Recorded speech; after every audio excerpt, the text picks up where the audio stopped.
The following is not suitable for children under the age of 18. It contains coarse language, sexual references, as well as my own personal views and opinions. All characters of the show are fictional and are made for fun, not harm.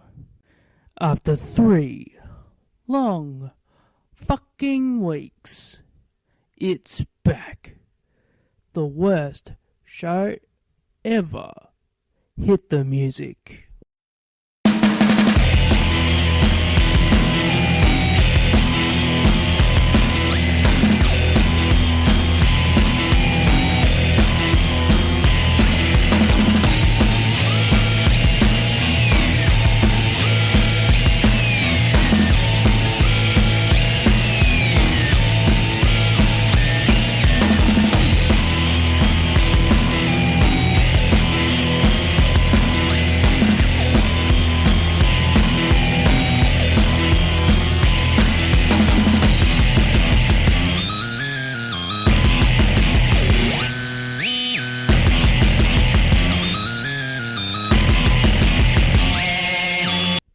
Masters, and welcome to the Sky Genie Show, the absolute worst show ever.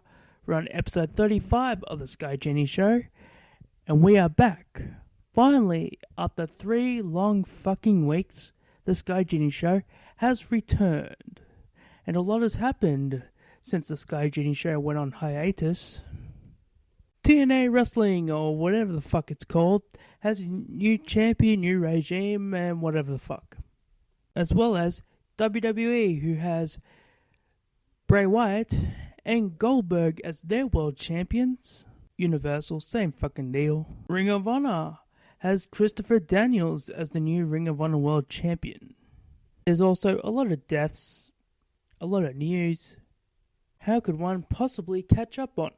Well, I can't. Fuck it, let's just pick up where we left off. I do have a shit ton to say. In the time that I was gone, TNA Wrestling lost Drew Galloway, the Broken Hardys, Mike Bennett and Maria.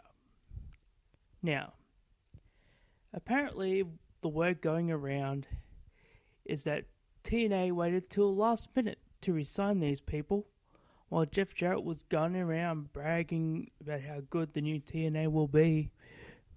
I watched that first show with him on it and it was fucking terrible. From start to finish, it was terrible. The only thing good on that whole show was the Dutch Mantel promo. Besides that, nothing else mattered. The fact that they continued storylines on a relaunch show that should have been over with. I mean, okay, maybe you have 1 or 2 storylines that might cross over. But with the new company and new direction, all of that shit should have been gone last week. Why they continue the bullshit storylines? And for me, watching, who's not a avid TNA watcher, I don't watch the show every single week. Although watching this, as I said on my Facebook page, I'll give this a month. To be fair, TNA suffers from the fact they are a broken company. No matter who owns it, what they call it, who they sign, who they release. The TNA Impact Wrestling, whatever the fuck it's called, brand, is damaged. Probably beyond repair. The only way you can do anything to salvage it is to rehab it.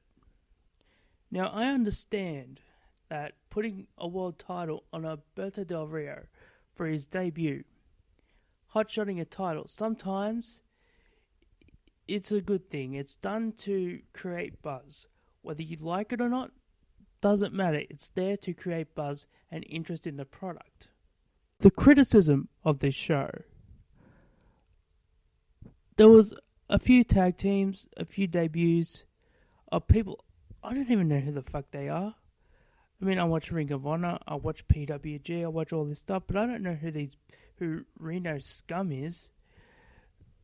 Nor the fuck do I care. The one thing I do agree with was them making Jeremy Borash the lead announcer. Now, what happened after it was the fact that they made him feud. They're making Josh Matthews Michael Cole, which had its moments, but sometimes he wanted Michael Cole to just shut the fuck up. He wanted these guys too. And then there was the Sienna match with Rachel Ellering.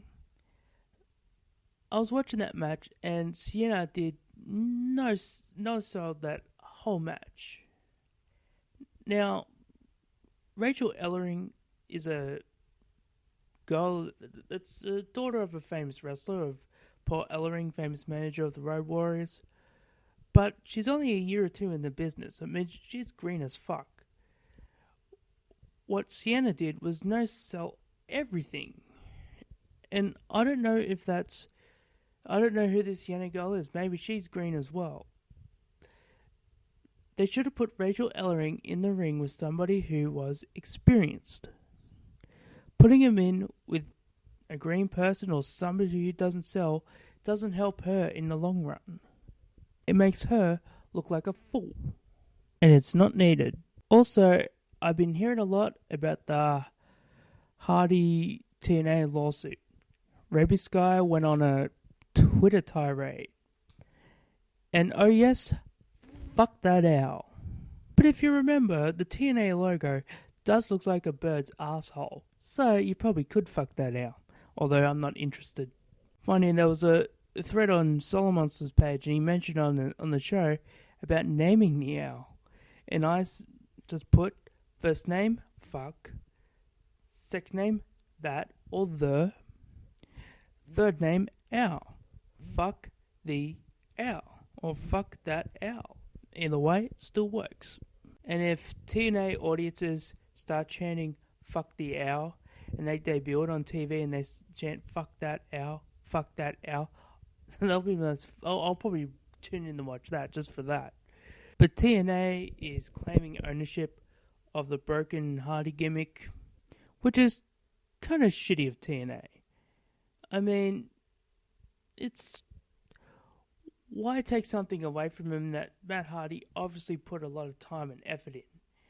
And all you're going to do is make the Hardys not want to be any part of you more. They just don't want anything to do with you. The way TNA is handling that, to me, is kind of petty.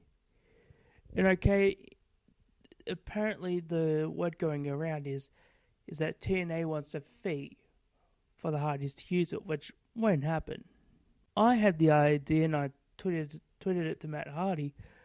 Could he just use the deleted Hardys? Because let's face it, after TNA, they could claim that they were fired, which they weren't. They quit.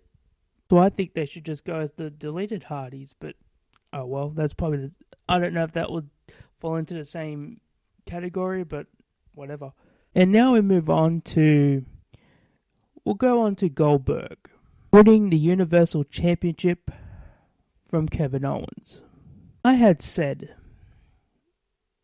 that if Kevin Owens was to get squashed, to me, it makes sense. Why does it make sense? You take a competitor like Brock Lesnar, who is a legitimate fucking athlete, MMA athlete, and Goldberg squashes him. How much chance does a Kevin Owens have? See what I mean? That's the logic I have in my brain. Do I agree that he should be the Universal Champion? A bit of yes and a bit of no, because I thought of a theory. My theory is that the Universal Championship, it's a brand new title, essentially. They've had two holders with Finn Balor and Kevin Owens. Now the third being Goldberg, and probably the fourth being Brock Lesnar. What I see happening is that Goldberg and Brock Lesnar are two legends to give that title prestige. So when Roman Reigns beats, Brock Lesnar, or whoever wins the title after that, you'll have that little tidbit of when Michael Cole goes over this title's lineage that has Goldberg and Brock Lesnar and Roman Reigns. Now, I like Kevin Owens and Finn Balor. Kevin Owens currently my favourite at the moment, but he is not the level of main event star that I think would be able to give that prestige to. Do I think he should have lost the title? No.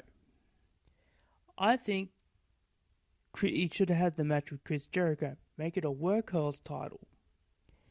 But the fact that WWE went a different way with it, well, that kind of negates that, doesn't it? It's a shame because they make the WWE title an afterthought. And I do hope that they do not open the show with Randy Orton and Bray Wyatt for the WWE Championship. That's something I hated about the world title in the last few years that it was around. To the point I was just saying, fuck having two world titles, because they're just making it an open card title anyway. It's a mid-card title. It doesn't mean anything anymore. When they unified it, I said, good. Get rid of it. Make it one world champion. Make it mean something. And then the fact that there's two world championships, if they start opening pay-per-views with a world title match, especially a WrestleMania, I will be pissed.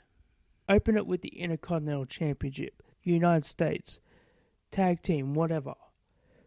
The World Championship should be at least main event, or if not, semi-main event. No excuses. And I would like to comment on the Christopher Daniels World Championship win over Adam Cole for the Ring of Honor World Championship. I think it's well deserved, and people go on, well, going off of Goldberg for being old. For starters, I don't care how old Goldberg is. I don't care how old anybody is who holds the title. I mean, fuck, who cares? Christopher Daniels is a guy who should have been world champion anywhere. Everywhere he's gone, he should have been a world champion who'd never been there. And people are going online complaining about it. Oh, he doesn't draw, he doesn't do this, he's overrated. Here's the thing. This was a feel-good moment. Make no mistake about it. It was all about a feel-good moment. And that's what they were going for. Adam Cole is taking time off, apparently to get that wart thing on his head taken off, and possibly going to WWE. And TNA at Ring of Honor is in a bit of a jam at the moment because they have lost a shitload of talent. Guys like Kyle O'Reilly, guys like Roderick Strong, you name it, they've all left. Christopher Daniels will not hold the title long. I'm guessing at either Best in the World to possibly Cody Rhodes. On a guess, Cody Rhodes. But as far as I'm concerned with that, very few times will I say somebody deserves it, but he does deserve it. And now for everyone's least favourite part of the show, footage of a man and a horse giving birth to Sarah Jessica Parker. I wish I had the copyrights to Mr. Ed music right now. And because it's been a long time, a Genie Jr. update. So for those wondering about Genie Jr., well, I had to whore him out to pay for this microphone. And apparently, he got the clap. Well done, Genie Jr. You're a special boy, alright. Don't go away, because after the break, wrestling news and reviews of Raw and Smackdown.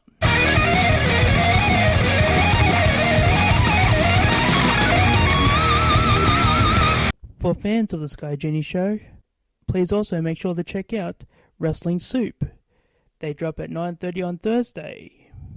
Join hosts Anthony Missionary Thomas and Joey Numbers as they lightheartedly talk about the world that's happening in professional wrestling, as well as other current events.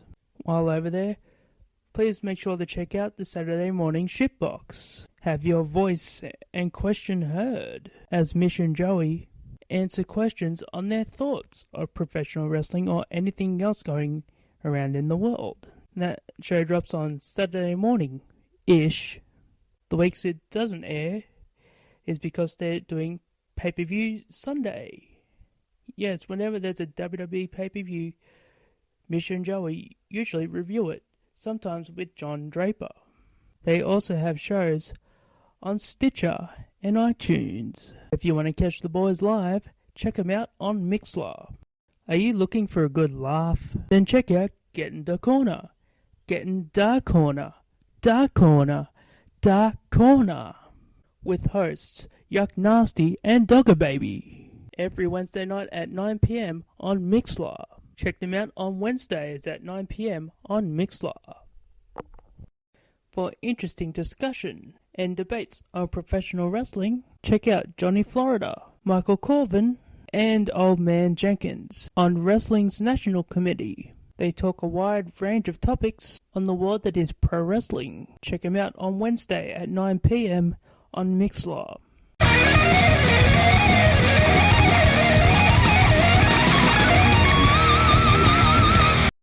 And now for the wrestling news. Dennis Stamp, who is best known for the movie Beyond the Mat, died of cancer at the age of 68. A wrestler in the 70s and 80s, he became the 1971 AWA Rookie of the Year. His career took him over to the span of the AWA, the NWA, the WWE, mostly as an enhancement talent. From the 90s up until about his death, he was mainly working as a referee, as seen in one of Terry Funk's final matches that he ended up coming back to after multiple retirements in the movie Beyond the Mat. We here at the Sky Genie Show wish our condolences to the family and friends of Dennis Stamp. Jack Swagger was officially released from WWE. A few weeks ago, he had announced that he was released from WWE and was going to take bookings. WWE released a statement saying that he had not yet been released. He is currently serving a 90-day non-compete clause. So look for your next TNA World Heavyweight Champion. Yeah, I know. That is all for the wrestling news. After the break, the wrestling reviews.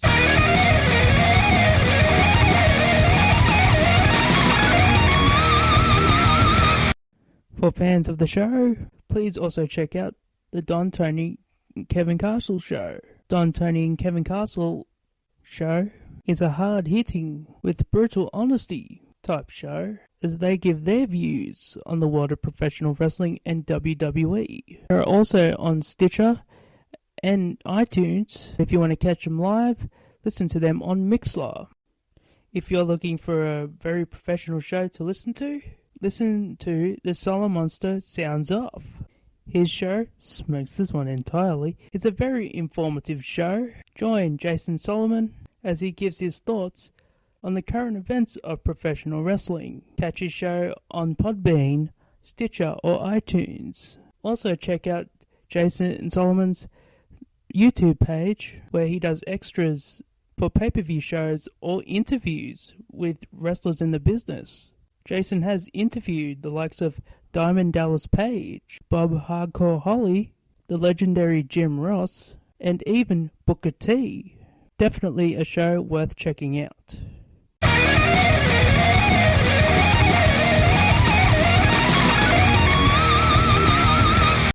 And now for the Raw review. Raw opens up with Brock Lesnar and Paul Heyman cutting a promo on Goldberg for WrestleMania. There is a backstage segment with Stephanie McMahon and Mick Foley, who tells Foley that he has to fire one person by the end of the night. The first match was Sasha Banks versus Dana Brooke. After an average match and a dirty roll-up, Sasha Banks wins. After the match, Charlotte goes to get rid of Dana Brooke from her life, but Dana Brooke turns around and beats her up. We then had Tony Nese and Brian Kendrick versus TJ Perkins and Akira Tozawa in a nothing tag team match where Tony Nese and Brian Kendrick win. There is a backstage segment with the club, being interviewed by one of the announcer girls.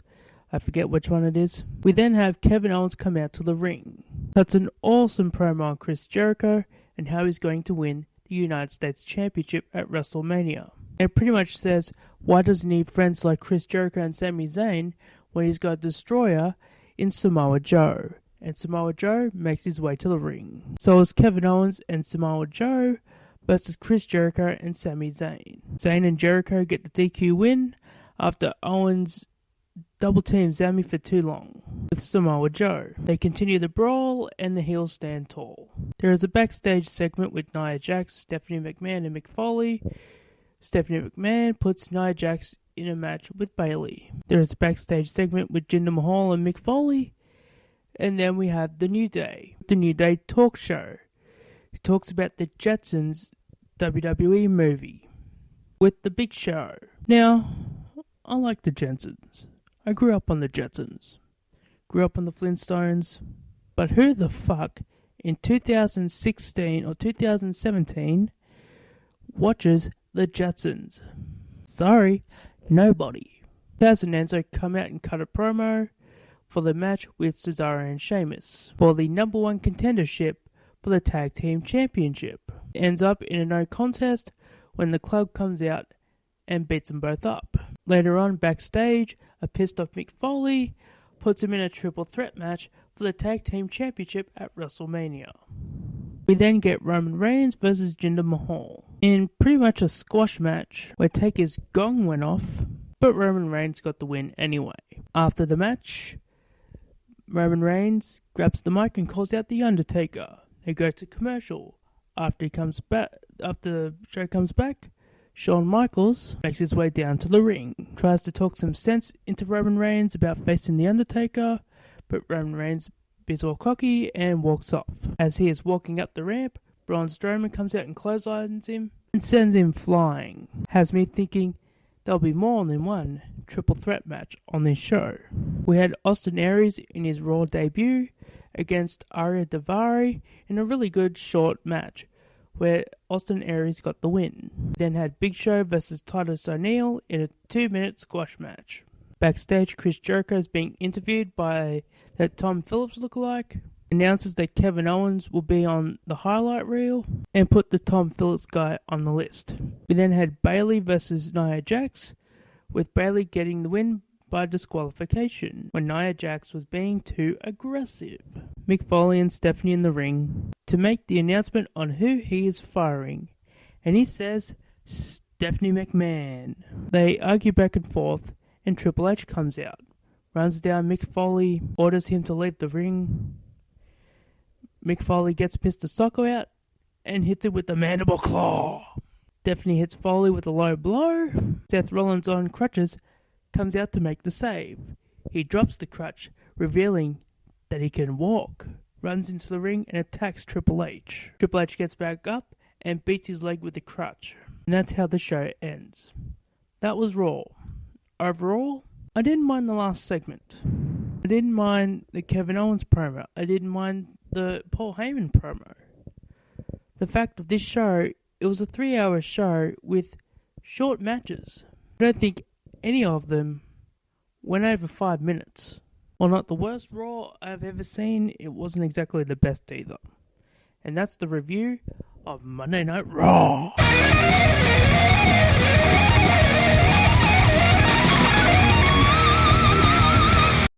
And now for the Smackdown review. Daniel Bryan is on the phone. AJ Styles is looking for Shane McMahon.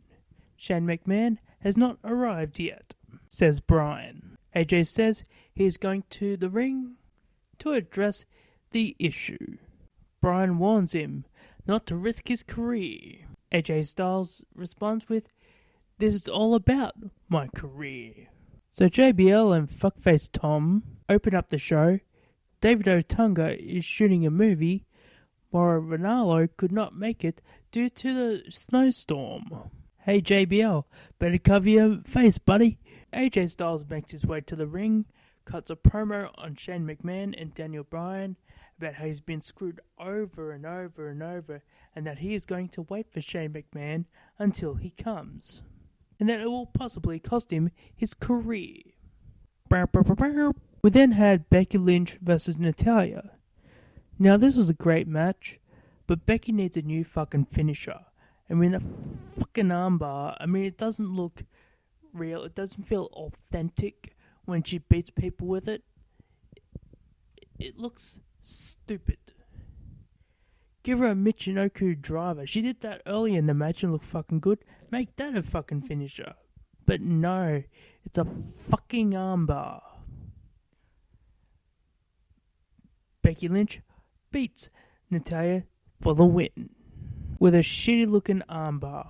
After the match, Carmella with James Ellsworth comes down and attacks Becky Lynch.